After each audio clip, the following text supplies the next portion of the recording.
sus Biblias en Apocalipsis capítulo número 11 y en el día de hoy vamos a hacer el versículo número 1 y 2. El título del sermón le he decidido poner el templo en Apocalipsis. El templo en Apocalipsis. Son dos versículos. De acá en adelante vamos a ir un poco más despacio, ya que son uno de los textos, podríamos decir, que coincidimos la mayoría que estudiamos Apocalipsis o los exegetas, que es muy complicado. Pero no complicado por el texto o lo que el Espíritu Santo puso ahí, sino que a causa de nosotros se nos hace complicado y esto exige un estudio más exegético y más tiempo, indagar, ¿sí?, sobre el texto. Así que, como ustedes me escucharon orar, que el Señor me esté ayudando a poder interpretar esto, porque hay muchas, vamos a decir, interpretaciones sobre este texto. El domingo pasado me habíamos visto parte de Juan, que ¿se acuerdan un poquito lo que estábamos viendo? Que decía que tenía que comer el rollo, ¿se acuerda? Y le iba a ser dulce, pero a la misma vez amargo, ¿sí?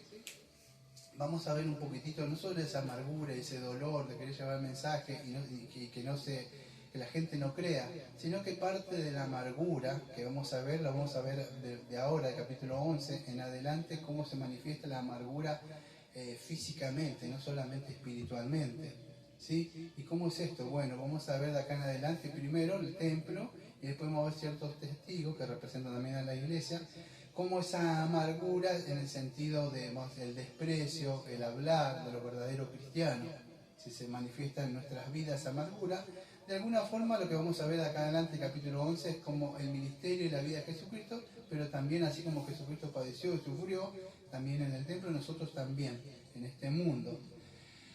No sé si se acuerdan, el domingo pasado yo no me dio tiempo de leerlos, porque los textos son muy largos a veces, pero yo me olvidé de leer Ezequiel capítulo número 2, ¿recuerda el llamamiento de Ezequiel?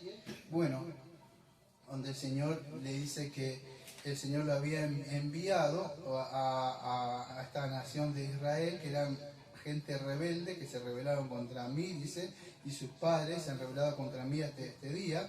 Yo te envío a hijos de duro rostro y empedernido corazón, y le dirás, ha dicho el Señor, así, Ezequiel 2, el llamamiento de Ezequiel. Bueno, que es una casa rebelde, le dice, y que ellos, ¿para qué te llaman? Bueno, para que sepan de que yo envié un profeta, una persona.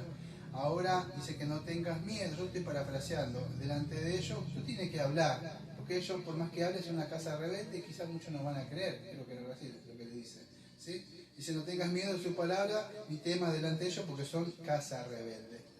Y entonces, y le hablarán mis palabras, fíjense, escuchen o dejen de escuchar porque son muy rebeldes.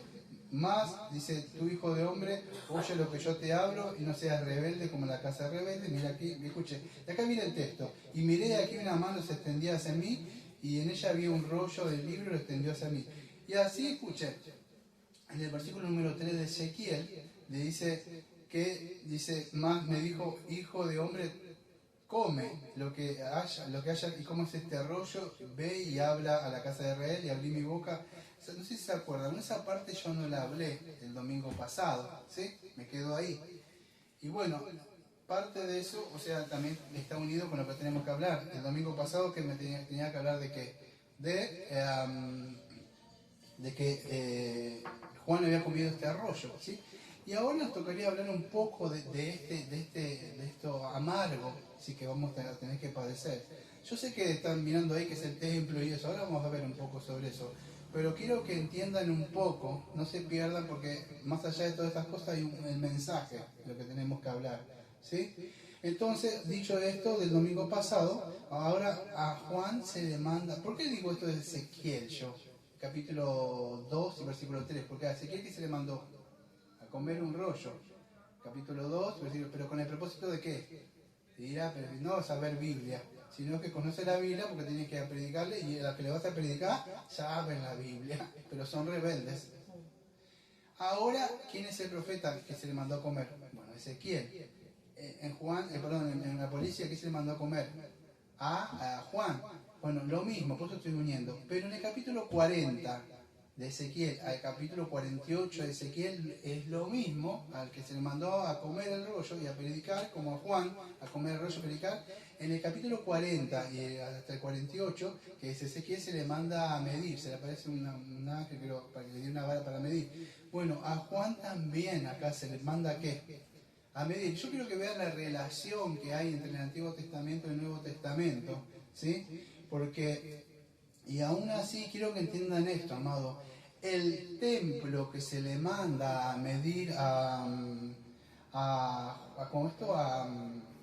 Ezequiel no es el mismo templo que vemos nosotros acá en Apocalipsis, y eso es importante que podamos entender, ¿sí? Porque los futuristas, dispensacionalistas, lo siento si no entienden esto después en el convivio, cuando estamos acá comiendo, me pregunta qué significan estos términos teológicos, ¿sí? Pero los futuristas, o sea, la mayoría de estas iglesias que vemos acá, que ven en un futuro que va a suceder esto, ¿qué ven esto? Bueno, este templo que vemos acá en Apocalipsis, ahora vamos a ver después rápido estos dos versículos porque no es tan difícil. Yo quiero que entiendan qué es esto, este templo. Estas iglesias, la mayoría que ven, bueno, dicen, bueno, se va a levantar otro templo en el futuro, ya se está levantando, ¿sí? Porque ¿qué hace el dispensacionalista? Una de las cosas, aparte de tomar literalmente las escrituras, y que a veces no las respetan, o sea, tomarla literal, pues toman literalmente Apocalipsis. ¿Y qué dice acá? Bueno, habla de un templo. Si habla de un templo, tiene que ser un templo de verdad que se debe medir. Entonces lo comparan con Ezequiel. Y entonces ahí dicen, y aunque lo quisieron hacer a la escala de Ezequiel, lo quisieron formar lo que aquellos que conocen de, llama esto de arquitectos, o sea, no le daba el templo la medida, porque es algo espiritual. El asunto es que no es lo mismo, ¿sí? Porque el dispensacionalista quiere, vamos a decir, traer esto que está en Ezequiel, traerlo acá, y no es así, porque allá lo vemos a un templo que todavía no estaba ahí, y acá, como tomar un plano, y acá vemos un templo que ya está, ¿qué? Ya está hecho, está conformado por los santos regenerados, o sea, que nacieron de nuevo. Entonces, la interpretación que ellos hacen es una interpretación literal del dispensacionalista. La mayoría de estas iglesias, vamos a decir, ¿sí? Las pentecostales, esto que no son reformadas, toman literalmente. Creen en un milenio y un otro templo. Escuchen, cuando en Mateo 24 el Señor dijo que se iba a destruir esto, cuando hicieron la pregunta, lean ustedes, no me crean a mí, lean su Biblia que dice, dijo, bueno, se va a destruir esto, ustedes saben que después el general Tito destruye eso en el año 70, ¿sí? Pero no dijo, se va a levantar de nuevo este templo, si no, nunca lo escucharon, después que lo destruyan esto, se va a levantar. ¿No escucharon alguna vez? No. Pero sí lo escuchan en Juan capítulo 2, que destruyan este templo y lo levantaré el tercer día. O sea, pero el templo literal, que se cae, no, ese cayó. ¿Por qué? Porque eso era una antigua dispensación, un antiguo pacto, y ahora se iba a levantar una nueva Jerusalén santa, vamos a decir, que iba a descender, o sea, compuesta de santos, no de una nación. Entonces hay que entenderlo en el sentido espiritual, podríamos decir, de acá, y cuando nos habla de literal, es literal. Pero el dispensacionalista o el futurista lo ve así, ¿sí? Amado, esto no es así porque si ustedes leen su propia Biblia, ¿cuántos de acá participaron en los estudios de toda la serie que hicimos casi como un año, no sé más, de Hebreos? Y ustedes lo van a encontrar que dice que se hizo sacrificio capítulo 9, capítulo 10, el sacrificio que se hizo una vez y para siempre, no hubo, vamos a decir, varios sacrificios que se hicieron. Se hicieron un sacrificio, es por medio de, dice un sacrificio. Es así que por la sangre del Señor Jesucristo que nosotros podemos llegar a la presencia de Dios. Hebreos capítulo 9, versículo 11 al 14. Tenemos acceso al lugar santísimo, no necesitamos un tercer templo, ¿sí? Es más, por un sacrificio hecho una vez y para siempre, como dice Hebreos capítulo 10, versículo 1 al 12, que obtenemos perdón de pecado. Es un sacrificio, podríamos decir, eficaz, ¿sí? Entonces, lo que nosotros entendemos es que no es como dice el dispensacionalista. Nosotros creemos que como Hebreos 10 Hebreos 10:14, que con una sola ofrenda se hizo perfecto para siempre los santificados, ¿sí? Entonces, si con una sola ofrenda se hizo perfecto para los santificados, lo que vemos acá en Apocalipsis capítulo 11, versículo 1 y 2 de acá en adelante, no está hablando de ningún otro templo que se va a construir. ¿Para qué se construiría otro templo? Hay un pastor muy conocido, una Biblia que tengo acá, no sé si se ve, él dice, bueno, soteriológicamente está en lo correcto, pero cuando hablamos, vemos en el estudio de Apocalipsis que tiene la Biblia comentada, hebreo, está hablando del pastor muy amado MacArthur, y él dice que se va a levantar otro tercer templo, y otras personas también, amado. Eso es imposible porque recién estábamos hablando de las ordenanzas, que es la Santa Cena y el bautismo, y ellos dicen de que no, que se va a levantar a modo de recordar el sacrificio. Eso no es así, eso es una antigua dispensación, estamos en un nuevo pacto, en la nueva Jerusalén, y nosotros somos el templo viviente. ¿Acaso ignoráis eso? 1 Corintios capítulo 3, capítulo 6, 1 Pedro capítulo 2:5, ladrillo viviente, Efesios capítulo 2, versículo 19 al 21. Todas estas cosas nos habla en Gálatas capítulo 4, una Jerusalén según la carne y otra espiritual. Ese es el asunto. Cuando venimos a Apocalipsis tenemos que ver de qué templo está hablando. Está hablando de la iglesia, ¿sí? Eso tiene que quedar muy en claro. Algunos preteristas, tanto literales como parciales, todas estas cosas, pero que son cosas que tengo que dar técnicas, ¿sí? Para que se puedan entender, ¿sí? ¿Qué es esto? Bueno, algunos cuando van a Apocalipsis no lo ven así como el pastor Daniel. Dice, bueno, esto está acá, ¿ves? Ya pasó. O sea, ¿cómo pasó? Bueno, el general Tito en el año 70 estaba diciendo que se iba a destruir este templo. Bueno, lo ven de una forma así. Si no todo, hay varias escuelas que ya les expliqué. ¿Por qué estoy mostrando esto? Para que vean las diferentes escuelas que nos podemos encontrar a la hora de interpretar el Apocalipsis, ¿sí? Y una de las reglas que seguimos nosotros, ¿cuál es? Bueno, la Biblia se interpreta a sí misma, o sea, entre ellas. Y Juan, vez tras vez, a veces nos lleva al Antiguo Testamento, con referencia al Antiguo Testamento, para mostrarlo. Y, por supuesto, aunque podemos valernos de estas reglas hermenéuticas, o si quiere decir reglas de interpretación bíblica y de exegesis de la palabra en el contexto, no podemos hacer nada, amado, si no tenemos la asistencia del Espíritu Santo.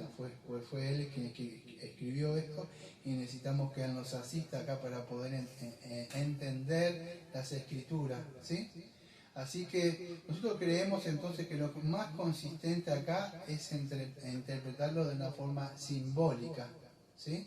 Porque Jesucristo dijo, yo soy el cuerpo, o sea, que me coma de mí y vivirá. Usted no lo toma literalmente eso, ¿no? O que beba mi sangre no anda tomando la sangre de Jesús. O si Él dice, yo soy la puerta, usted dice, bueno, la puerta. No ve eso, yo soy la luz. Dice, no, yo soy la luz. Todos entendemos, yo soy el pastor. ¿Usted es una oveja? No es una oveja, ¿no? O sea, pero puede entender lo que está diciendo, que una ovejita la forma ilustrativa y simbólica que tiene que dejarse pastorear. Bueno, en ese sentido tenemos que entender que Apocalipsis es un libro simbólico. Ahora por ello toman simbolismo cuando quieren, esta parte sí o no, y se va.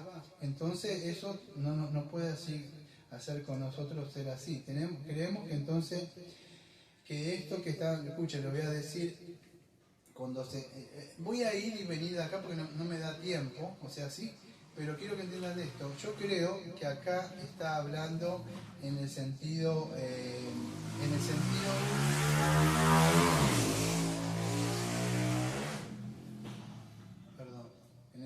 espiritual, ¿sí? De cuando está hablando de la iglesia. Y vamos, sin más preámbulo, a leer el texto para poder.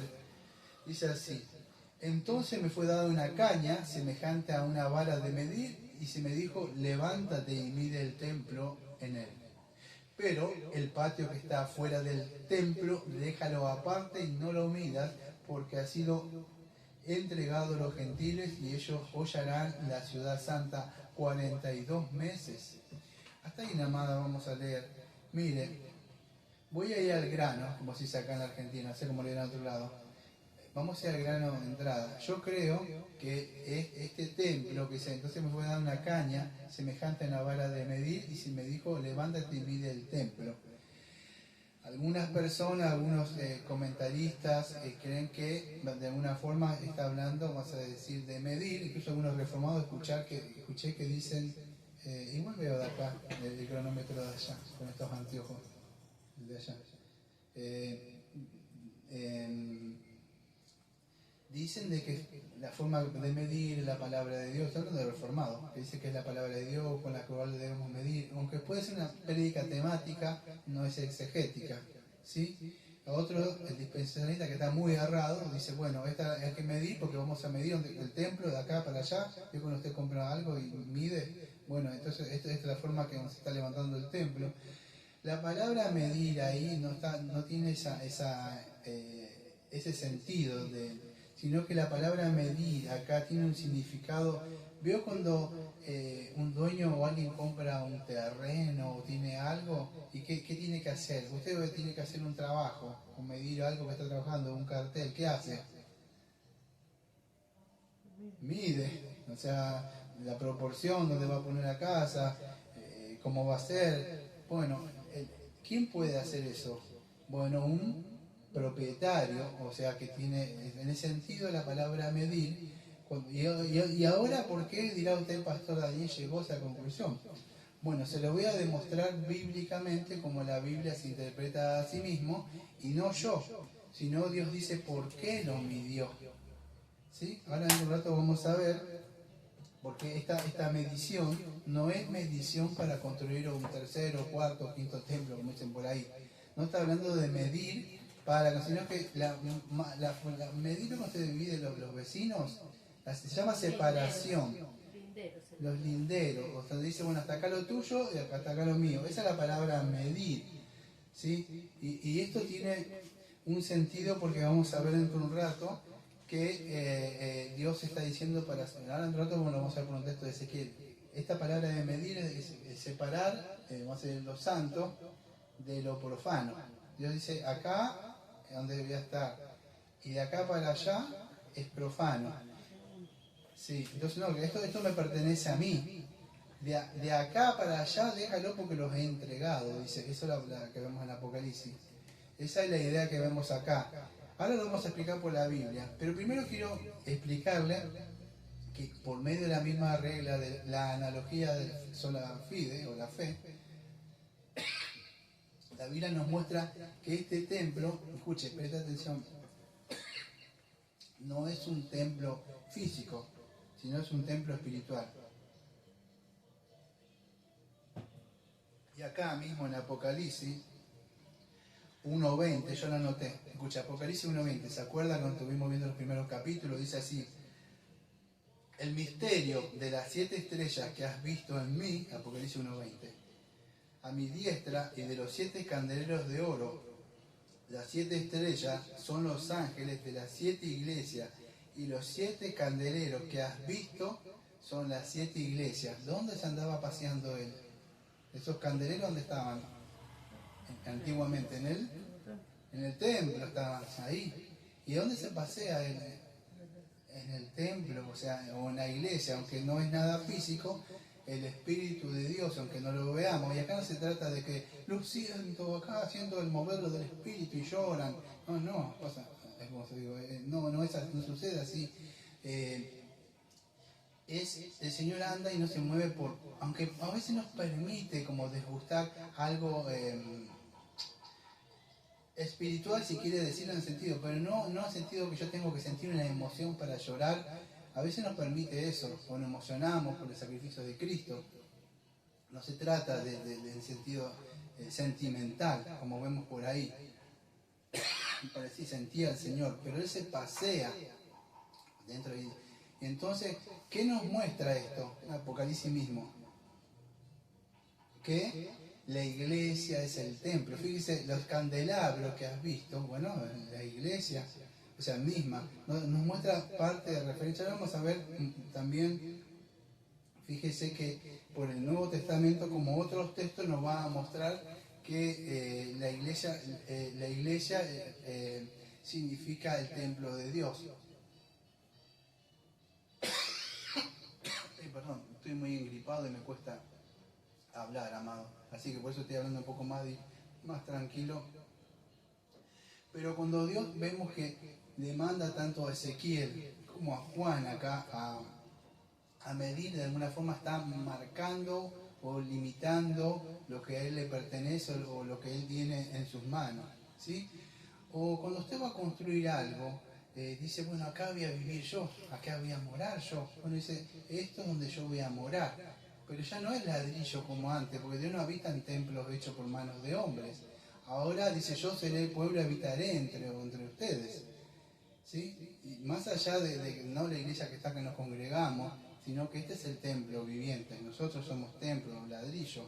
Pero fíjese, en Ezequiel, a mí no me da tiempo, 40, y vamos a decir, y de ahí le está mandando a medir, o sea, en Ezequiel 40, 41, 42, manda a medir, no solo en Zacarías capítulo 2, versículo 1 al 5, hay textos que nos muestran de por qué el Señor estaba midiendo. Ahora ya va a mostrar, si quiere anotar, Ezequiel 42, 20.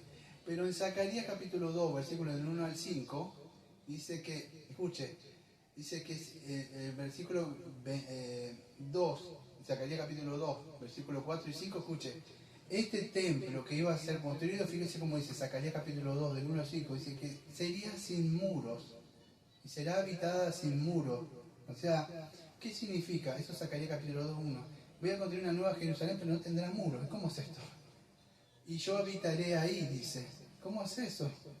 Bueno, porque no va a ser físico. Una nueva Jerusalén que somos nosotros, la cual Pablo llama la Jerusalén que pertenece al Señor. Fíjese el libro de Gálatas rebatiendo a ellos, a estos judaizantes, creo que en el 6:15 y a la Jerusalén del Señor. Después vamos al capítulo número 4, había un Israel según la carne, un espiritual. Hay una Jerusalén que desciende del cielo. ¿Quiénes son esas Jerusalén que desciende? ¿Algo con ladrillo? No, una Jerusalén que desciende del cielo de todas las personas que forman la nueva Jerusalén. Entonces esto que está marcando, ¿se acuerda cuando dice en una parte, no toques aquello que lo he sellado? Bueno, de una forma simbólica lo mismo, esto está marcado, todos estos van a estar adentro. ¿Ve cuando el pastor le habla, le dice, ten adentro de la iglesia, ahí la iglesia me va a salvar? No te va a salvar, pero Dios dice, acá los voy a guardar. O sea, ¿de cómo? No, la forma como lo guardo, no voy a sufrir, no me va a pasar, no es que te va a guardar de sufrimientos físicos, pero estar dentro de una iglesia te va a permitir, incluso al que no nació de nuevo, y al que nació de nuevo. ¿Por qué? Porque la corrupción moral, la degeneración de este mundo, el pecado, Satanás, vamos a decir, y vamos a decir, las estratagemas que él utiliza, vamos a decir, escuelas, universidades, personas, todo eso va llevando a la mente y va a hacer que sea la persona. Pero acá es donde va guardando el Señor por medio, como dice Romanos capítulo 12, versículo 1, dice, debemos renovar nuestro entendimiento. ¿Sí? Y es por medio de acá, no moldándonos al mundo, y haciendo sacrificios vivos. No necesitamos un templo. ¿Dónde hacemos los sacrificios? Bueno, en este templo. Entonces yo creo que el Nuevo Testamento nos hace referencia vez tras vez a que este es un nuevo templo, o sea, espiritual, y del cual formamos parte de nosotros. Entonces creo que en el sentido ese nosotros no somos la iglesia. Fíjese, ve algunos textos. En 1 Corintios capítulo 3, versículo 16,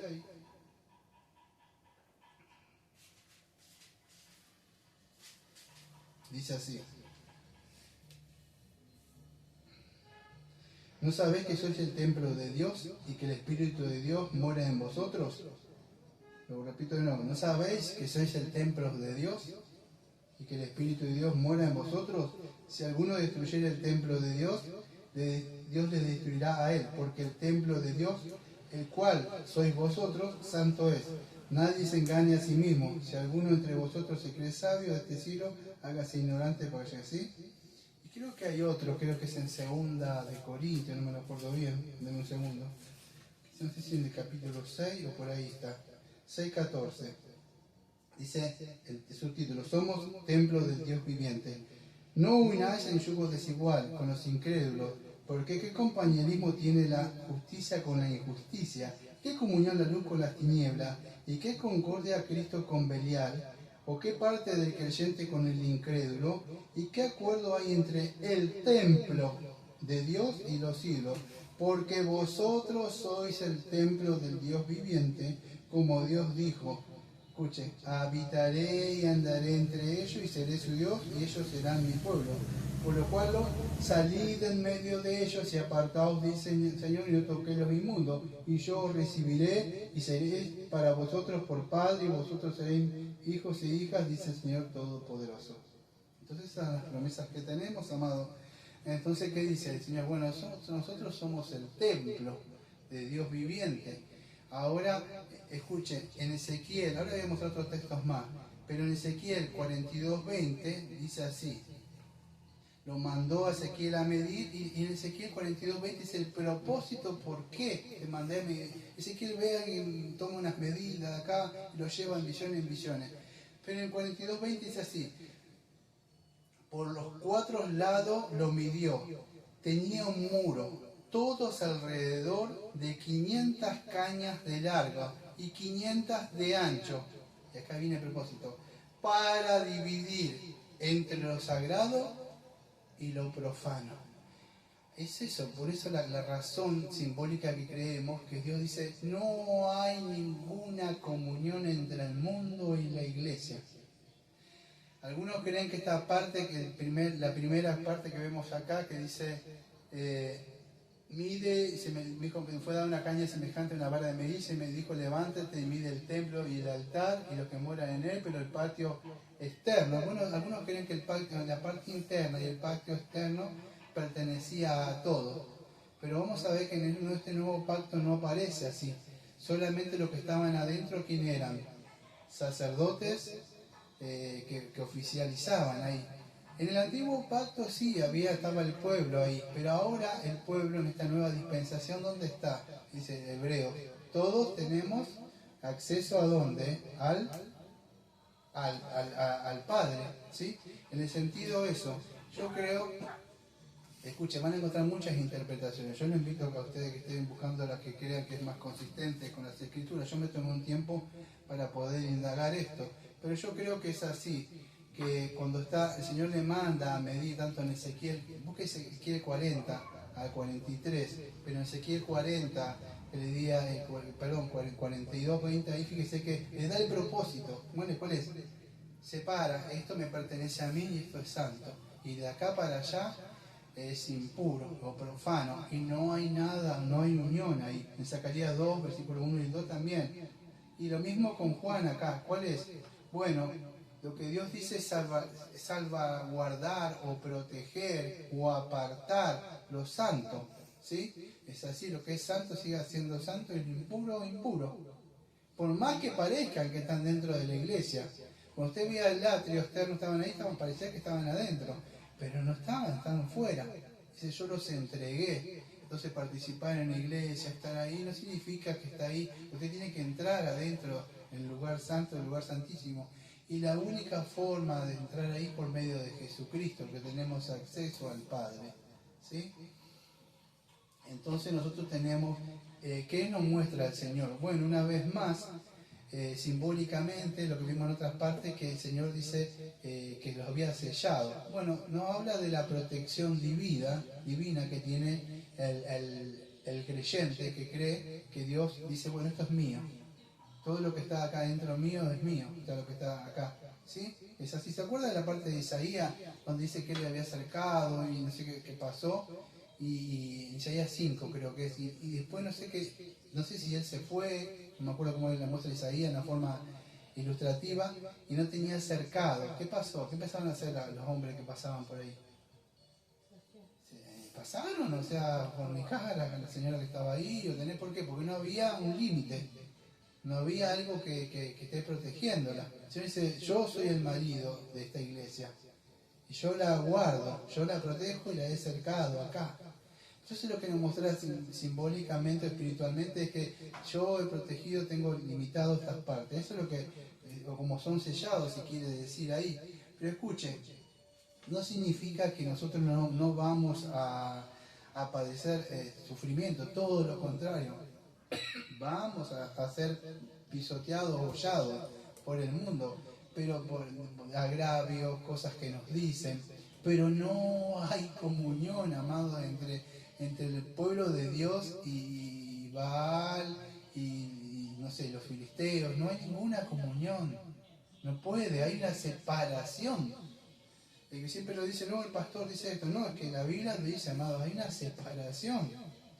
Aunque nosotros podemos seguir amando fielmente a las personas, y nosotros amamos a Dios. Y siempre va a haber una barrera. Fíjese que el gentil no podía entrar, dice que oraba así en el patio externo, y nada. Y eso no significa pero incluso estando orando afuera, fíjese, no es algo, Dios le escuchó. ¿Cómo puede llegar a esa conclusión usted, pastor? La Biblia me lo dice, en la parte dice que estaba orando, oh Señor, yo que doy diezmo y aquello, y él se creía que era acepto al Señor por las cosas, pero afuera del patio, por más que no era salvo y estaba entregado al mundo, había un hombre que estaba orando. ¿Y qué decía? El publicano, ¿qué decía? Fuera, no, ni siquiera, él decía, ¿para qué voy a venir acá si no me salvó? Estoy afuera. Pero que él, por fe, ¿qué decía? Sé propicio a mí el pecador. Amados, eso tiene mucha teología. Sé propicio, o sea, solamente tú, nadie, ni la iglesia, ni el pastor, ni nadie me puede llegar a salvar. Eres tú el único que me puede llegar a salvar. Y yo reconozco que soy pecador. Propicio él aceptaba la propiciación. Este sacrificio que ofreciste, yo lo acepto, séme propicio, sálvame. Y sí, por más que estaba de lado, ¿y qué dijo el Señor? ¿Quién bajó justificado? Por más que estaba fuera de ahí. Aquel que confió y que estaba dentro de la iglesia, oh sí, yo soy salvo, miren las cosas que hago acá. Y digo, no eres salvo porque tú crees que eres salvo por esas cosas. De verdad no te has visto pobre y miserable de espíritu. Entonces sí es verdad que los que están fuera no son salvos, pero en este tiempo de gracia todavía hay gracia para aquellos que están fuera. O sea, están ahí afuera adorando, pueden entrar. O sea, como en capítulo 10, ¿se acuerda que el Señor lo manda a este hombre, a Pedro, a predicarlo, no me acuerdo el nombre, que estaba ahí y Dios había visto, que adoraba? También Lidia, en el hecho 16, adoraba pero no era salva. ¿Cómo lo sabe usted? Bueno, porque la Biblia me lo dice. Dice que fue Pablo y aunque adoraba, era adoradora, no era salva. Pablo le predicó y Lidia creyó, pero era adoradora pero no era salvo. Y así, y es más, todo Israel adoraba pero no eran salvos. Adoraban pero no sabían que adoraban. Entonces, es así, hoy es un tiempo de gracia. Fíjese otro texto, en Efesios capítulo 2, versículos 19 al 20.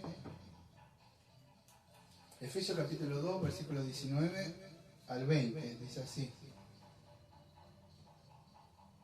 Así que ya no soy extranjero ni advenedizo, sino conciudadano de los santos y miembro de la familia de Dios. Escuche, edificado, no está hablando de ningún edificio allá en Jerusalén que van a hacer en los últimos tiempos, antes que venga el anticristo. No está hablando de eso. Dice, edificado sobre el fundamento de los apóstoles, los profetas, siendo la principal piedra del ángulo Jesucristo mismo, en quien todo el edificio, la palabra edificio es la palabra templo, ¿sí? Todo el edificio, bien coordinado, va creciendo para ser un templo santo en el Señor.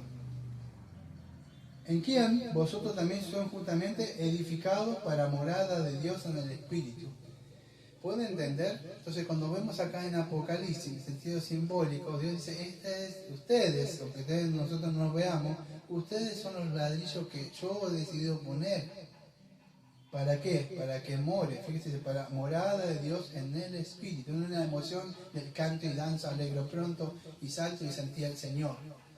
No, si de verdad digo, soy un ladrillo viviente, creo que, si no me acuerdo si en Pedro, creo que Pedro por ahí, nosotros dice que somos, a ver si lo puedo encontrar, creo que es Pedro.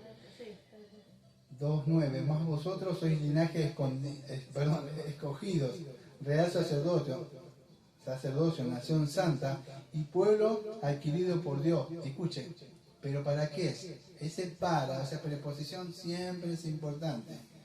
Para que anunciéis las virtudes de aquel que os llamó de las tinieblas a la luz admirable. Vosotros, que en otro tiempo no eran pueblo, pero ahora sois pueblo de Dios, que en otro tiempo no habías alcanzado la misericordia, pero ahora habéis alcanzado la misericordia. O sea, entonces no somos extranjeros ni advenedizos. ¿Qué dice Pedro? que somos que ladrillos vivientes de Dios, el cual esta es la nueva Jerusalén, podríamos decir en sentido espiritual, la que Dios está construyendo, ni yo el pastor ni nadie, Dios está construyendo. ¿Cómo es? Bueno, por ladrillos vivientes, no por una membresía. ¿Tengo que formar parte de una membresía? Claro que creemos, nosotros parte de la membresía la creemos, pero ¿qué sucede? A mí no me hace parte de la membresía o porque estoy en una iglesia. Es que si de verdad nací de nuevo, porque somos ladrillos vivientes, no un ladrillo muerto, algo vivo. Entonces, así es donde nosotros creemos que el Señor está construyendo. Hoy es el tiempo, amado, y cuando se acabe el último tiempo, o sea, el último ladrillo sea puesto ahí, dice la Biblia que el Señor va a venir, ¿sí? Entonces, está hablando de que hoy es el tiempo, está construyendo. ¿Quién es el arquitecto? Bueno, el Señor construye su propia iglesia, y no vamos a decir que se va a construir un tercer templo. Por eso es importante, amado, que podamos entender, porque vivimos una época donde el dispensacionalismo o estas iglesias separan a la iglesia y de Israel.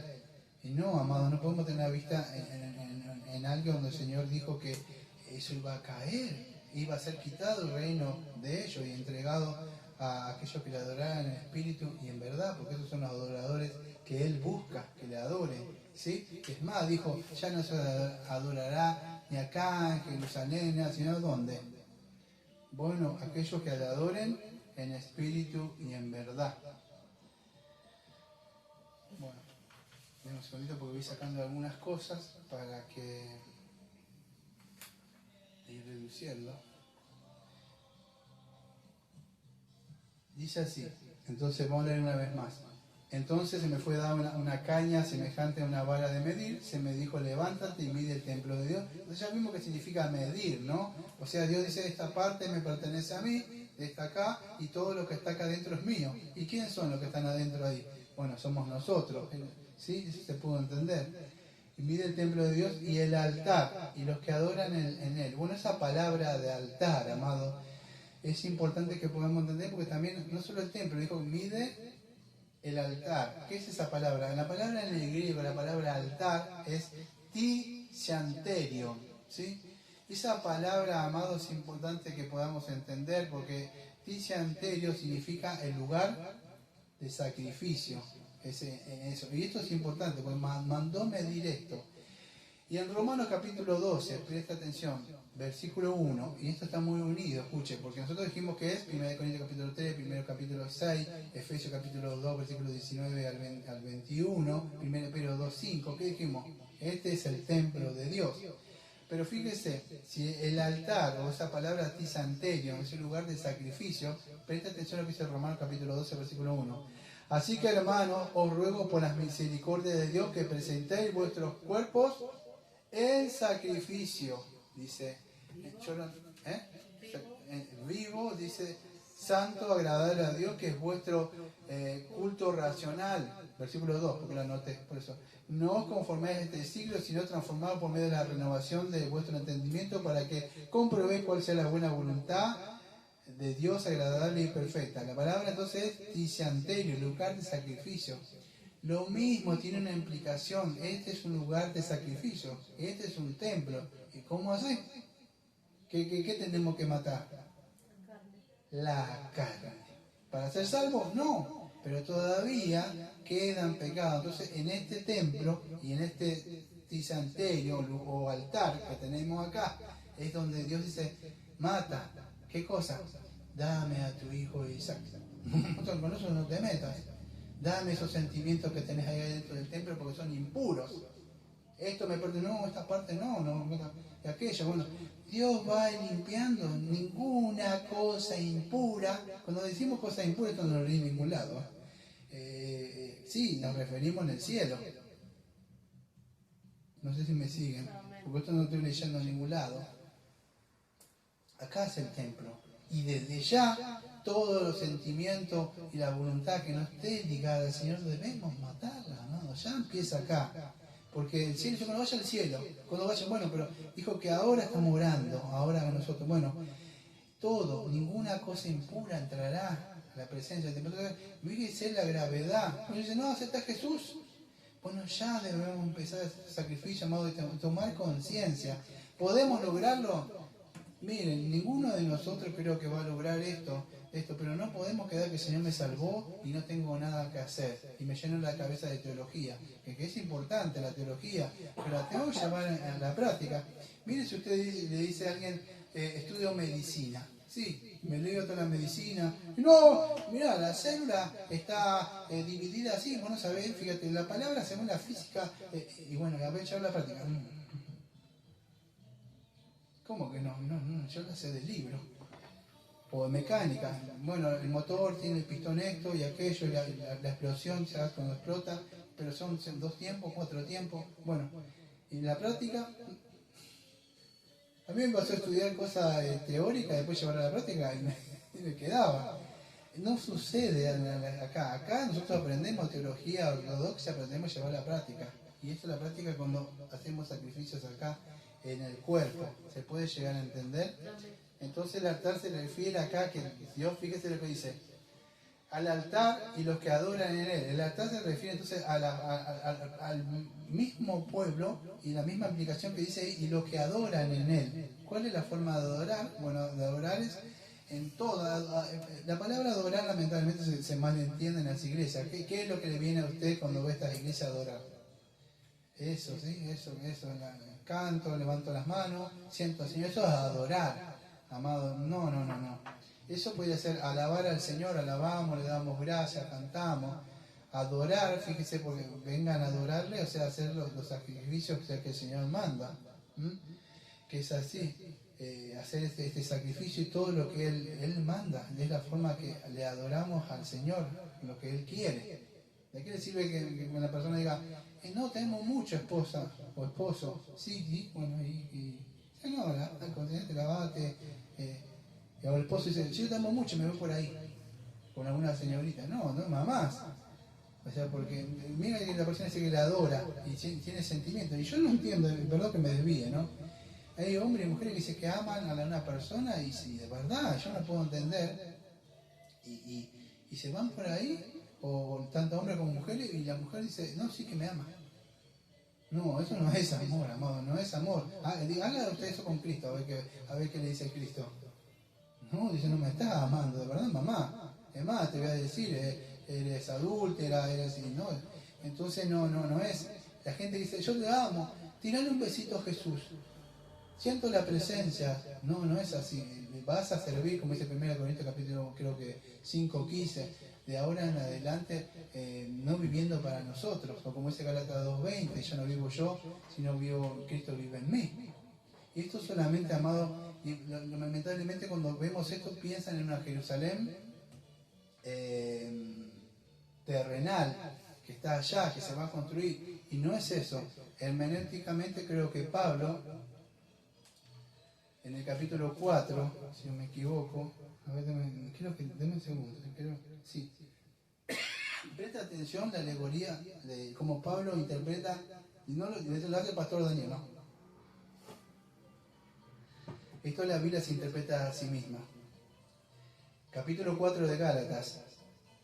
Dice, y yo no lo digo, fíjese, hay una alegoría entre Sara y Agar. Y fíjese cómo Pablo interpreta el Antiguo Testamento. Dice, estos bautistas reformados espiritualizan la Escritura. No es así, fíjese.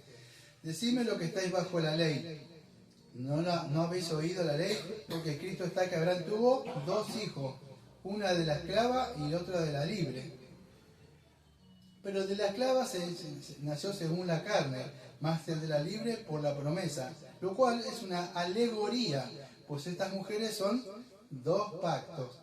El uno proviene del monte Sinaí, el cual da hijos para esclavitud, que este es Agar, porque Agar es el monte Sinaí en árabe y corresponde a la Jerusalén, escuche, actual, o sea, terrenal. Pues esta, junto a sus hijos, en esta esclavitud, como lo me dice Romano 8, que la ley no podía hacer nada, o sea, porque no te puede salvar. Y fíjese, entra a Jerusalén, capítulo 4 de Gálatas, versículo número 26. Más la Jerusalén de arriba, la que ustedes ven en Apocalipsis que desciende, ¿qué dice Pablo? Más la Jerusalén de arriba, la cual es madre de nosotros, es libre. Porque escrito está, regocíjate, oh estéril, tú que no das a luz. Corrompe en júbilo y clama, tú que no tienes dolores de parto, porque más son los hijos de la desolada que la de los que tiene marido. Así que, hermanos, vosotros, como Isaac, somos hijos de la promesa. Pero como entonces el que había nacido según la carne perseguía al que es nacido según el Espíritu, así también ahora, más que dice la Escritura, echa fuera a la esclava y a su hijo, porque no era Adán el hijo de la esclava y el hijo de la libre. De esta manera, que no somos hijos de la esclava, sino de la libre. Fíjese cómo termina el capítulo número 6 de Gálatas, creo que es en el versículo, déjeme que espere que no encuentre. Versículo 16, Gálatas 6, 16. Y a todos los que andan conforme a esta regla, paz y misericordia sea de ellos y al Israel de Dios. Escuche, todo el libro de Gálatas, no se le prestó atención, tanto del 1 al 3 es doctrinal y del 4 al 6 es práctico. Pero le está refutando a estos judaizantes diciendo que son el pueblo de Dios. Y él dice que no. Maldito si viene y predica otro evangelio, dice en Gálatas. Y está diciendo, ustedes no son el verdadero pueblo, no son Israel, sí somos Israel. ¿Dónde lo pueden encontrar el mismo diálogo? Capítulo 8 de ¿qué? De Juan. Oh, nosotros somos hijos de nuestro padre Abraham. Nosotros somos hijos del diablo. Usted nos dice decir, nosotros somos, no más que dijeron de Abraham, ahora de Moisés. No, si ustedes hubieran creído como Moisés, creerían en mí, porque Moisés hablaba de mí. Y Abraham, y si hubiera querido en Abraham, yo creo en Abraham, no, porque si querían en Abraham, es el Señor, se hubieran gozado, porque creo que es en el 8:58, Abraham me vio y se gozó. ¿Cómo te dice eso Abraham si tú no habías nacido? No entendían nada, como el dispensacionalista, perdón que le diga, porque muchos dicen, uy, el hermano, me dice. Mira, hermano, yo le voy a decir algo. Si ustedes consideran, y esto me va a meter en problemas por lo que voy a decir, pero no tengo temor del hombre, amado. Voy a evocar la misma palabra de Gálatas algunos días, no estamos para agradar a hombres. Maldito sea si viene y predica otro evangelio. Pero eso no es otro evangelio. Pero muchos dicen, no, los nominados son otros hermanos. No, amados, no son ni primos. Eso es otro evangelio. Ni el testigo de Jehová, ni el mormón, y nada de eso se viene a predicar otro evangelio. Amados, hacen falta hombres que se levanten y interioricen. La Escritura dice esto, no con intención de estar peleando, pero decir la palabra. ¿Se puede llegar a entender? Entonces Pablo tenía, imagínense decirle a estos judaizantes, no, ustedes no son. Es más, estos que están acá, ¿qué estos gentiles? Tú, en el capítulo número, que no me acuerdo de Hechos, ¿se acuerda cuando él dice, tú tienes problemas que están diciendo que la ley, no me acuerdo del contexto, disculpen, no me lo acuerdo bien, pero dice, tú dices que estás hablando mal de la ley, ¿sabes qué vamos a hacer, Pablo? ¿Qué hacemos? Bueno, te rasurás y te buscas dos de esos y te vas al templo y unos sacrificios para agradar. ¿Y qué hace Pablo? Bueno, va, pero no para ver que no estaban hablando mal de la ley. No sé si se puede llegar a entender. Como hicieron muchos de nuestros hermanos con la confesión. Estos son herejes, así que no dicen a nosotros, algunos presbiterianos que nos dicen. Son anabautistas, no somos anabautistas. Tampoco somos bautistas generales. Somos cristianos.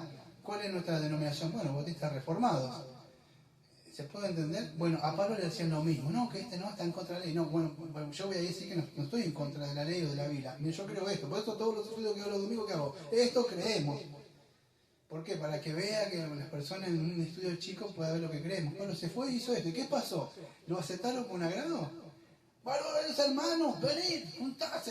Este es el que está en contra de la ley. Ninguno de ellos creía. ¿Y qué le dijeron? Creo que algo así que le dijeron como... introdujo gentiles dentro del templo. Bueno, esto es lo que les quiero poner en mente.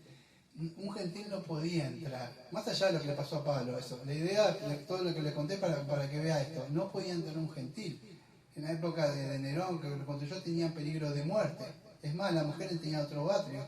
No es como la mujer dice, che, pastor, le falta de respeto, amado. No sucedía eso, amado. La mujer ni siquiera podía hablar. Hoy, lamentablemente, se le ha dado voto por medio de Jesucristo y se toman atribuciones que no les corresponden. Pero no es así. Amado, usted la ven gritando dentro de la iglesia que son pastores, son profetas y no sé qué cosa y no saben dónde está su Biblia. Escuché a un hermano, un pastor una vez, dijo, no que voy a tener revelación. Mirá, te voy a decir algo, creo que le dijo algo así. Dios no te va a dar a vos, y no le dijo a hermana, no te va a dar más revelación porque ni siquiera la revelación que ya te dio. No te sabes esta revelación, porque no te sabes la Biblia, no te va a dar nueva revelación, porque ya dio esta revelación. Y esta revelación no te la sabes porque no sabes nada. No me vas a decir que tenés nuevas revelaciones porque ni siquiera esta te sabes. Y es así, amado. Muchos no, el Señor me dijo, soy profeta, soy no sé qué, y no saben la Biblia. Entonces, amado, a veces es necesario, usted me va a encontrar con personas humildes que yo me agacho, amado, y les hablo, les doy un tratado. Pero a los que se merecen darle contumaz en la cabeza con la Biblia hay que darles, amado. Porque de verdad hay que darle duro a esas personas, porque cambian el mensaje del Evangelio. Y Pablo lo hizo con estos Gálatas. ¿Qué les dijo? Bueno, les dijo, ustedes no son el Israel. Hay un Israel espiritual. ¿Qué quiero decir con esto? Que bueno, quiero demostrarles que este templo no es un tercer templo, un cuarto templo que se va a levantar, que cuando se vaya el anticristo va a venir el tercer día. No sucede, no va a suceder eso, amado. Este es el templo que vemos acá, ¿sí? Como dice ahí. Y Dios lo midió ¿para qué? Alrededor. ¿Para qué? Para separar lo santo y lo profano. Entonces, ¿qué podemos poner en el Apocalipsis, versículo 1 acá? 11.1. Bueno, Dios dice, esta es la iglesia. ¿Y qué iglesia? Apartados. Yo los saqué fuera, yo los medí y ustedes son míos. No, pero un poquito para allá con la ventana del mundo puedo hablar. No, eso si querés en el atrio de afuera, externo. ¿Y qué pasa con los que están afuera? Leamos. Versículo 2. Pero, mire ese pero también es importante. Pero el patio que está fuera del templo déjalo aparte y no lo mida porque ha sido entregado a los gentiles. Y ellos hollarán la ciudad santa 42 meses. Entonces fíjese, el Señor sencillamente, lo voy a parafrasear esta parte que vemos acá, sencillamente creemos nosotros, ¿qué dicen comentarios? Le voy a hablar. Sí, porque no, es así. Creemos, amados, que pueden llegar a ser personas nominales, gente que viene. En la época, los atrios que estaban ahí afuera, muchos venían a hacer sacrificios, vamos a decir, ahí y hacían, pero muchos eran salvos. No venían a hacer esos sacrificios, y algunos por fe, otros no. Pero los que estaban adentro del templo, esos sacerdotes, que en el Nuevo Testamento, ¿quién hay? Nosotros que somos, según la Biblia, primera Pedro, sacerdotes, somos templo. No cualquiera podía entrar ahí. ¿Por qué? Porque estaba la presencia de Dios. ¿Qué pasaba si alguno entraba ahí? Moría. Quedaba ahí, ¿no? Los que estaban afuera sí, ellos podían adorar, hacer sacrificios, ya cumplían con Dios, ¿eh? Y se iban. Bueno, fíjese, muchos dicen, le voy a agregar una interpretación. Algunos dicen, no. Por ese problema de tratar de entender un poco el antiguo con el nuevo y mezclar lo viejo con lo nuevo. No. Dice, esto representa a esto y aquello a aquello. Algunos creen que eso que está afuera, ese atrio, es parte también del pueblo de Dios. Es una interpretación, la dejo a su interés, yo no voy a ser dogmático con esto. Yo creo que no, porque la palabra entregar, que aparece ahí, fíjese la que dice ahí.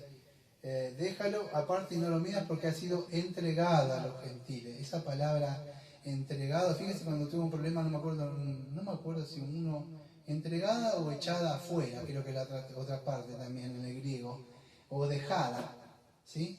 Es así. Veo cuando Dios dice en la parte, está dentro de la iglesia, creo que en 1 Corintios capítulo 5 dice, entregarlo a Satanás, algo así, o echarlo fuera.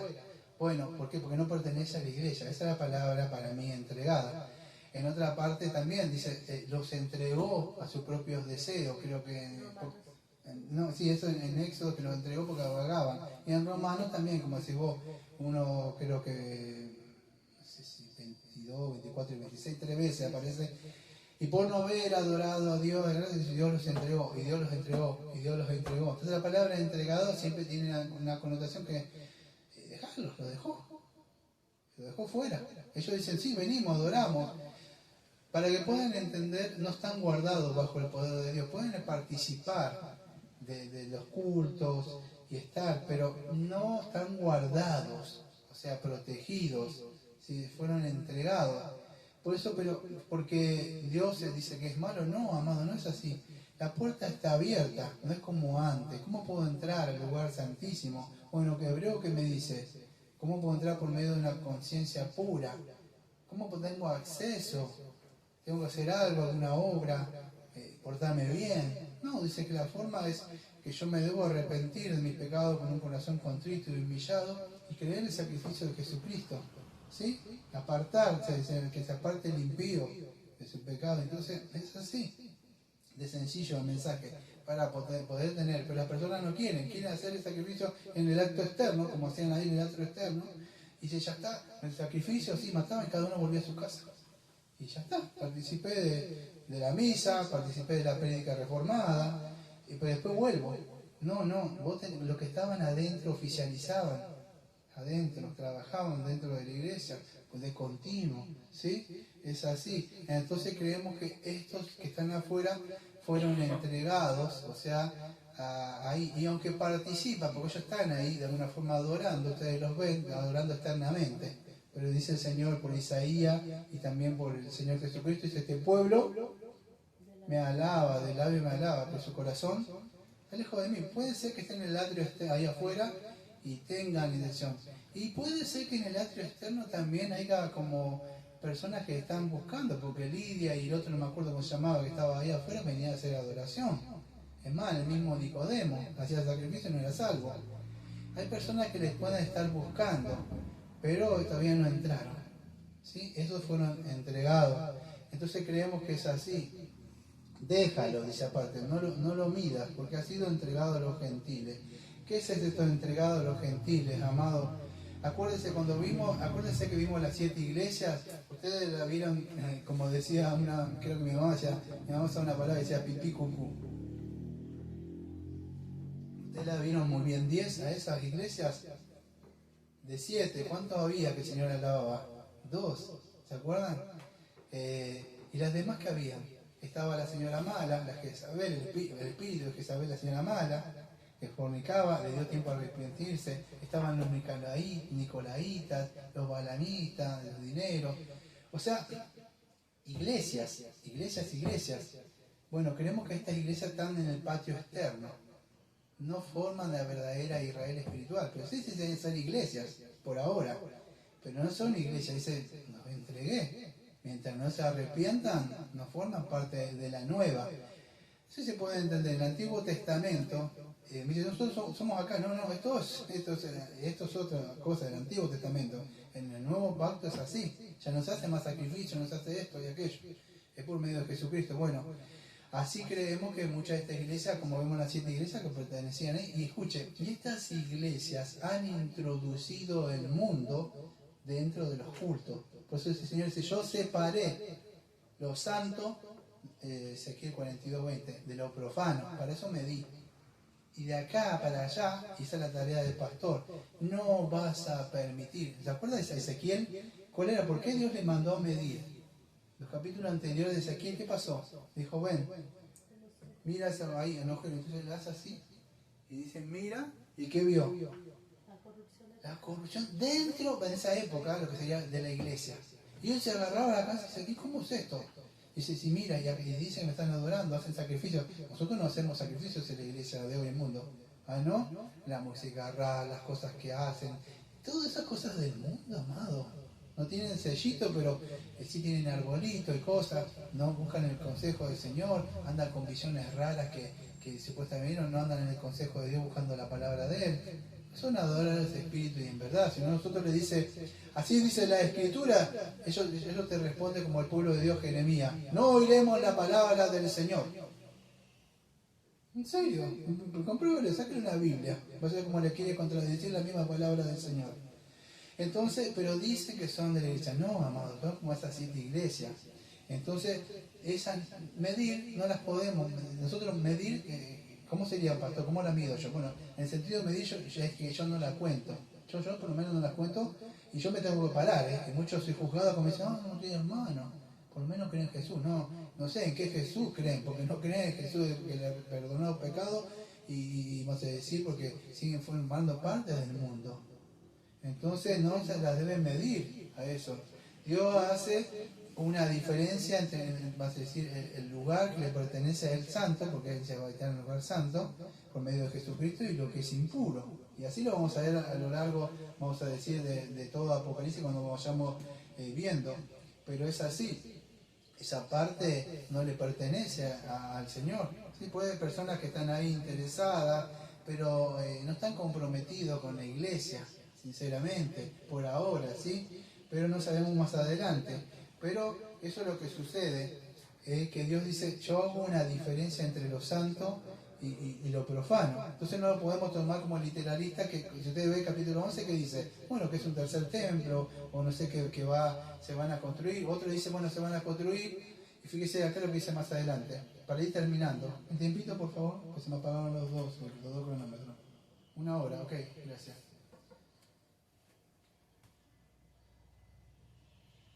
No lo midas, porque ha sido entregado a los gentiles. Escuche, y ellos hollarán la ciudad santa. Esta ciudad santa, amados, algunos piensan, vas a decir, o sea, cuando hablamos de la ciudad, piensen, sea sincero, cuando hablamos de la ciudad santa, ¿qué le viene a usted por la Biblia en el Antiguo Testamento? Sinceramente, sin el conocimiento del Nuevo Testamento, ¿qué habla de la ciudad santa? ¿Se acuerda? No importa si no se acuerda. Cuando hablamos de la ciudad santa, tanto Isaías, los profetas siempre hacían alusión a Jerusalén étnica. ¿Eso era? Está bien. Pero en el Nuevo Testamento no es así. En el Antiguo Testamento sí. Ustedes ven, mire, yo noté un texto, Isaías 52, versículo 1, dice, despiértate, vístete de poder, oh Sión, vístete de tu ropa hermosa, oh Jerusalén, ciudad santa, porque nunca más vendrá a ti incircunciso ni inmundo. Ahora la pregunta es, ¿usted cree que esta Jerusalén que vemos allá es una Jerusalén santa? Googlee o busque y vea a ver qué va a encontrar. Lo único que usted va a ver es un templo, unos ladrillos que están ahí ciertas personas, ni siquiera aceptan a Jesús como el Mesías. Entonces, no es una ciudad santa. En el Antiguo Testamento tenemos referencia a que sí que era una ciudad santa, que se llamaba ciudad santa. ¿Sí? Pero Dios los dejó. ¿Por qué? Porque ellos no aceptaron, vas a decir, vez tras vez lo vemos. Yo mandé a mi hijo, mandé a los profetas, ustedes los mataron. ¿Sí? Y ellos fueron dejados, abandonados. La palabra que me dice, fueron entregados. Y les dijo, va a venir acá, va a pasar cuando vean esta cosa, salgan de acá porque van a venir y van a destrozar. No le hicieron caso, los que creyeron que Jesucristo se fueron. Ese templo, esa cosa fue destruido, nunca más. O sea, cada uno ni sabe de qué, vamos a decir, pertenecen. Entonces, la nueva Jerusalén que habrá Isaías, acuérdense, Isaías es podríamos decir el evangelista del Antiguo Testamento, no habla del Señor Jesucristo, de la venida, nos muestra muchas de esas cosas que en el Nuevo Testamento es claro a nosotros. Pero en la ciudad santa dice, vístete de tu ropa hermosa. ¿Qué es ropa hermosa? La ropa de Cristo, amado, la ropa del Señor Jesucristo de la justificación. Dice, y en el pueblo, o sea, verdadero pueblo, la nueva Jerusalén, dice, no vendrá a ti circunciso ni inmundo. Escuche, en la nueva Jerusalén, o sea, esta la ciudad de Dios, la verdadera ciudad, el templo de Dios, no hay impíos. No es que ustedes son malos, o sea, no, amados, nosotros somos pecadores redimidos por la sangre de Cristo. Ante los ojos de Cristo, no dice, son pecadores, no se confunda. Yo he escuchado pastores y dicen, son pecadores, no, amados. Somos pecadores perdonados, no somos pecadores. La palabra pecador es peripateo. O sea, ¿qué significa? Peco. No, nosotros no pecamos. Sí, cometemos pecados, pero vivimos pecando, no somos pecadores. Cuando el Señor dice somos malos, le está diciendo a las personas que son malas en el sentido inconverso. Pero nosotros somos hijos de Dios, cometemos pecados, sí, pero bajo la cruz continuamente buscamos volver a esa paternidad con el Señor y esa reconciliación. Es importante porque dice no entrará cosa inmunda, no puedo estar viviendo ahí continuamente así. Entonces hay una diferencia. En Apocalipsis, versículo 21:10, dice, escucha así, Hablando de esta ciudad santa, que ya cerramos con esto. ¿Qué es esta ciudad santa? Bueno, muchos dicen, bueno, es la ciudad que va a ser destruida, la Nueva Jerusalén, cuando el anticristo se levante. Y otros dicen, no, la ciudad santa que va a ser destruida en el año 70. Los preteristas. Los futuristas, no, una ciudad santa de Jerusalén que no es así. Nosotros somos la ciudad, por lo menos así creo yo, que va a ser hollada. ¿Cómo es eso? Se dice que está siendo protegida. Bueno, quiero que entiendan esto, no sé si me están siguiendo. Bueno, protegida en el sentido espiritual, pero nunca vamos a decir de que va a ser de la respuesta hostil, menospreciado, discriminativo, porque nosotros hablamos del Evangelio y dicen, ustedes son discriminativos, ustedes están juzgando todo el tiempo. Dios es amor, Dios no me juzgaría así, no te va a juzgar porque ya está bajo, te dice Juan que ya estás bajo el juicio, estás bajo la ira. Yo te vengo a mostrar que cómo se salvo de eso. Pero siempre a nosotros vamos a decir, discriminados como iglesia, pisoteados, pero no muertos. Nosotros, por lo menos los verdaderos cristianos, nunca nos van a engañar. Pues Satanás es porque fue soltado de este tiempo. Para engañar. El cristiano verdadero nunca va a ser engañado. Puede ser pisoteado en sentido físico, muerto, como vemos en muchos lados. Pero fíjese por qué creo que la ciudad santa es el pueblo de Dios. Apocalipsis mismo, que la Biblia se interpreta a sí mismo, 21:10 dice, y me mostró, o sea, ¿dónde? En el Espíritu. La gran ciudad santa de Jerusalén que descendía del cielo de Dios. Punto final. ¿Qué le mostró Juan? La gran ciudad física que descendía, no. Amado, toda esta ciudad, cuando mueren cada uno, nosotros somos ladrillos, ¿veo el ladrillo cuando está siendo pulido para poner? Nunca vi cómo trabaja, ¿no? Le corta, alguno le pasa. Estamos en ese proceso, amado. Pero cuando el ladrillito está bien, se va allá al cielo y se va, acá está, ya lo terminé, no sé si me siguen, para esto me tienen que seguir en el Espíritu. Cristo está siendo formado en nosotros y se está formando la ciudad santa por medio de nosotros y estamos en ese proceso donde el ladrillito está doblado. Chao.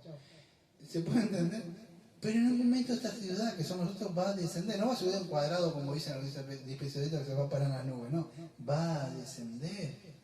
Y esta es la ciudad. ¿Por qué lo digo? Porque cuando muchos te van a la iglesia, ¿qué significa? No, es el Israel que se va allá. Y nunca le va a decir, no, vos sos el templo, vos tenés que ver los pecados. No, que tú me salvó, el evangelio era para antes. Es continuo, es así. Y por eso debemos comer el arroz llamado, fortificarnos, alimentarnos y predicar a las personas. Entonces es una referencia, podríamos decir, que vemos acá, tanto al templo, a la iglesia, ¿sí? Y la ciudad santa también. Es otra referencia también que nos muestra a la iglesia que somos nosotros, que vamos a descender algún día desde el cielo con el Señor Jesucristo. ¿Sí? Y ya lo vimos en Gálatas, capítulo 4, versículos 25 y 26. ¿Qué dice? Fíjese, a la Jerusalén celestial, la ciudad de arriba. Gálatas, capítulo 4, versículo 26. Esa es la ciudad santa. Por eso dice, va a ser hollada. Entonces dice el dispensacionalista, no, Israel va a ser hollado. No. No va a ser hollado porque no. Escuche, Satanás no va a destruir lo suyo. Como dice el Señor Jesucristo, dijo una parte, dijo, tú eres, no sé qué le dijo, hecha por medio de Satanás o Belcebú. Nadie destruye lo suyo. Entonces, ¿qué va a ser perseguido? ¿Qué ciudad santa? Que como Dios nos ve, bueno, la iglesia. Es la que vamos a ver en el capítulo 12, que el dragón se viene contra la mujer, ya lo vemos, y lo mismo tiempo, 3 años y medio, un tiempo, más un tiempo, la mitad de un tiempo. Siempre la misma referencia que habla del tiempo acá que vemos. No me acuerdo qué dice, a ver cómo termina. Y ellos ya harán la ciudad santa, 42 meses. Ese 42 meses, ¿qué dice acá? 42 meses. Es una referencia más o menos a unos 3 años y medio. Podría hablar bastante de estos 3 años y medio o 42 meses que aparece acá, o 1260 días que aparece acá, ¿sí? Y en el capítulo 12, versículo 6, también de un tiempo, una mitad de un tiempo, ¿sí? Pero en sí es más o menos, aparece como 3 años y medio. Escuche, hay mucho que se ha escrito sobre esto en el libro de Daniel, creo que es una de las referencias más grande que aparece sobre esto, cuando Elías, todo esto es la referencia que aparece en esto, tiempo, la mitad de un tiempo, 3 años y medio, o cuando el Señor a Jesucristo, Daniel dice que hará cesar el sacrificio, creo que a los, no me acuerdo que 3 años y medio, algo así dice, algo así, de los 7 años, no, 3 años y medio, sí. Elías, cuando dice que más o menos que no llovió por 3 años y medio, siempre va a encontrar estas referencias que estaba ahí. Bueno, quiero que entiendan esto, amado. Es un tiempo, creemos simbólicamente, porque dice, bueno, durante 3 años y medio van a perseguir la iglesia. Imagínense que leyeron a esta iglesia esto, Juan en el año 90 le dio estas cartas. 3 años y medio, mamá, llevamos 2025 años. ¿Usted cree que la iglesia no está sufriendo? Mire un poco lo que le pasa a otros hermanos en otras partes de otros países. No, amado, dígame lo que hicieron los romanistas con muchos de nuestros hermanos. Muchos reformados que hicieron con algunos de nuestros hermanos. Porque nos dijeron que nosotros no éramos reformados. No, es así. Yo creo que es así. Desde la ascensión de Cristo hasta la segunda venida de Jesucristo, eso se toma, porque cuando decimos un milenio, no lo podemos tomar como un milenio de 1000 años, ¿no? ¿Qué se toma? Un tiempo indefinido. Bueno, el número perfecto, según la Biblia, le dicen, esto es lo único que voy a poder hablar del número porque no me gusta hablar de numerología. Según la Biblia, dice que el número perfecto es el 7.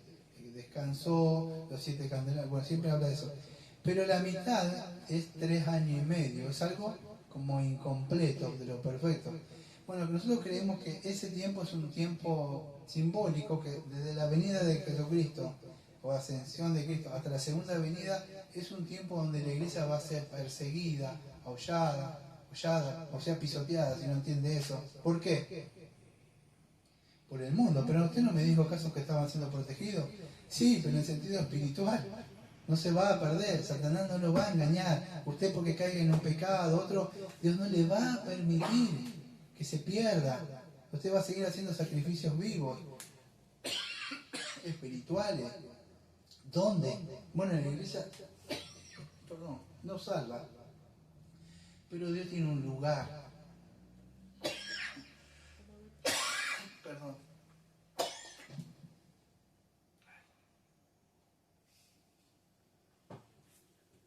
Lamentablemente tenemos un pastor nada más, así que en otro lado hay 2 o 3 pueden hablar, así que me toca a mí.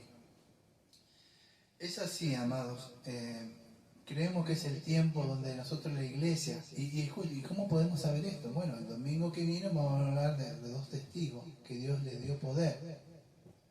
Y aunque tiene ese poder, vamos a decir, el cual son muy molestos, porque andan hablando de algo que se llama evangelio y le molesta a las personas, dice que van a ser atacados y son muertos. Entonces, fíjese, los gentiles van a atacar a esta ciudad santa. ¿Cuál es la ciudad? Bueno, esta, la ciudad espiritual, la iglesia. Mire, si a usted le cae bien, vamos a decir, al mundo, no es que nosotros estamos buscando pelea al mundo, no es así. Buscamos la reconciliación por medio de Cristo. Somos nosotros mensajeros de la paz, pacifistas, buscamos que se reconcilien, ¿sí? Embajadores, y aún así el mundo no quiere saber nada, nos ataca, nos mira si nos manchamos una cosa, mira el pecado que tiene. ¿Por qué? Porque no quiere saber nada con Cristo. Entonces no hay unión. Y a causa de eso hay una persecución, amado. Entonces creemos que es así. Esta persecución, si ustedes va a ver, Daniel lo habló, no me acuerdo, Daniel 7 del 23 al 25, siempre está relacionado, amado, con una persecución. ¿Se acuerda? Yo no me acuerdo que había una persecución de un tal Antíoco Epifanes, no sé si se acuerda, que era un rey griego, esto lo anoté. Y él trajo, vamos a decir, lo profano adentro del templo y puso dentro del altar, ¿se acuerda? Un dios Zeus, esto lo tuvo que anotar a puño. Y él, si no se acuerda de la historia, cuenta que sacrificó un cerdo ahí adentro. Después fue vencido según las historias. Ustedes lo van a encontrar en primera y segunda de esos libros que no son de inspiración divina, que son Macabeos, los canónicos, ¿sí? Los Macabeos que cuentan esta historia. Pero la idea es que duró más o menos entre unos 3 y 3 años y medio, más o menos eso. El ministerio de Jesucristo, ¿cuándo duró? 3 años, 3 años y medio. Le fue chiche bombón al Señor. ¿Qué pasó? Lo persiguieron. Bueno, lo que hablé al principio, el tiempo del ministerio, el tiempo de la iglesia, más o menos, es siempre sufrimiento. ¿Qué hacía Jesucristo? Bueno, llevaba el mensaje de salvación, no era querido. ¿Sí? Y él amaba, sí, lo amaba, pero aún así no querían saber nada con él. Bueno, este tiempo es lo mismo. Siempre está relacionado desde Daniel acá adelante, vamos a decir, con la destrucción. O sea, algunos también creen que como Israel fue hollada, o sea, por el general Tito, duró un tiempo así más o menos. Tuvieron mucho tiempo ahí, pero hacen una referencia también al tiempo de la iglesia, ¿sí? Ahora vamos a resumir para ir terminando entonces todo esto, amados. Yo creo, amados, que esta ciudad es la ciudad de Dios, o sea, la iglesia. No, y tenemos además con un texto bíblico, lo que siempre ustedes me escuchan, la Biblia se interpreta a sí misma. Hebreos capítulo 12, versículo 22. Sino que habéis acercado al monte de Sión, a la ciudad del Dios vivo, Jerusalén, la celestial, y a la compañía de muchos millares de ángeles. Y versículo 23, a la congregación de los primogénitos que están inscritos en los cielos, a Dios, el juez de todos, los espíritus de los justos hechos perfectos. Escuche, acá el escritor de Hebreos está escribiendo acerca de qué. ¿Qué le dice que es la iglesia? Dice, acercado al monte de Sión, la ciudad del Dios vivo, la Jerusalén celestial. Esta compañía, esta Jerusalén celestial, está compuesto de todos aquellos redimidos, ¿sí? Que están inscritos en los cielos. Aquellos que han nacido están en la iglesia. Por eso no está hablando, amado, usted no es algo por formar parte, si se circuncida, que haga esto. Tiene que nacer de nuevo. Y este pueblo de Dios recibe la protección de Dios, amado, ¿sí? Este pueblo de Dios es sacrificio vivo, ¿sí? ¿A dónde? En este cuerpo, por medio de Jesucristo. Es así. Y esta nueva Jerusalén, amado, no tiene un templo físico, sino es un templo de una forma que estamos acá, somos parte vamos a decir, del templo de Dios, hacemos sacrificios espirituales. Algún día estamos formando, estamos en ese proceso que Dios trabaja como ladrillo viviente. Entonces ya debemos hacer y adorar, porque esa mira aquellos que están en el atrio, que están haciendo estos sacrificios vivos y donde mora Dios. Eso yo creo que es la interpretación más consistente, o sea, con las escrituras. Si usted quiere por ahí buscar, yo creo que es así, porque más el domingo que viene vamos a hablar un poquito más, porque unido con esto, que nos va a dar un poco más de luz, dice, porque y daré a mis dos testigos que perfecticen 270. Y fíjese que lo mismo, el tiempo se va a repetir los 3 años y medio con estas personas que van a hacer, porque Jerusalén de allá no predica. Fíjese que en esos 3 años y medio, ¿a quién los van a perseguir? ¿A quién los van a matar? O la bestia que se adelantaba, o el dragón. ¿A quién persiguen? Claro, yo siempre digo lo mismo, amado. Póngase a predicar de Cristo, pero en serio, predicar de Cristo y después me cuenta. Es así. Entonces, que el Señor nos ayude, amado. Hoy es un tiempo de gracia. Vamos a orar. Amado Padre, Señor, le damos las gracias, Señor, porque... Señor, si usted no tendría que medir conforme a la ley, Señor, nosotros estamos perdidos, porque ninguno alcanzamos la medida, Señor. ¿Cómo nos midió la altura, la anchura perfecta, Señor? Bueno, lo hizo por medio de Jesucristo, Señor. En Él alcanzamos la perfección y podemos entrar. No es que usted nos midió y dijo, este ladrillo está bien, perfecto, me sirve. No, Señor, usted trabajó, Señor, y sigue trabajando con nosotros, Señor. Así que le pedimos que siga haciendo eso con nosotros, Señor. Le pido a aquellos que están fuera del patio, Señor, externo, le están buscando, que sean como esa persona que dijo, séme propicio a mí el pecador o la pecadora, o como ese Cornelio, o como la señora Lidia, que la adoraban, pero no eran salvos. Y una vez, en un momento usted le dio para que puedan creer y arrepentirse, Señor, pero aún así estaban afuera, en el patio exterior, Señor, buscándole, y en un momento, Señor, usted tuvo misericordia de ellos. Le pido, Señor, a aquellos que van a sufrir, van a ser atormentados, y a nosotros por este tiempo, Señor, que se define como 42 meses o 3 años y medio, Señor, así como Jesucristo también sufrió y con muchos padecieron, Señor, que usted nos guarde, Señor, en sus manos, Señor, y nos proteja, Señor, que no nos vayamos, que no nos engañe, que no flaquee nuestra fe, Señor, y siempre nos esté protegiendo. Le pedimos esto en el nombre de Jesucristo, y como siempre decimos, amén. Amén. Amén.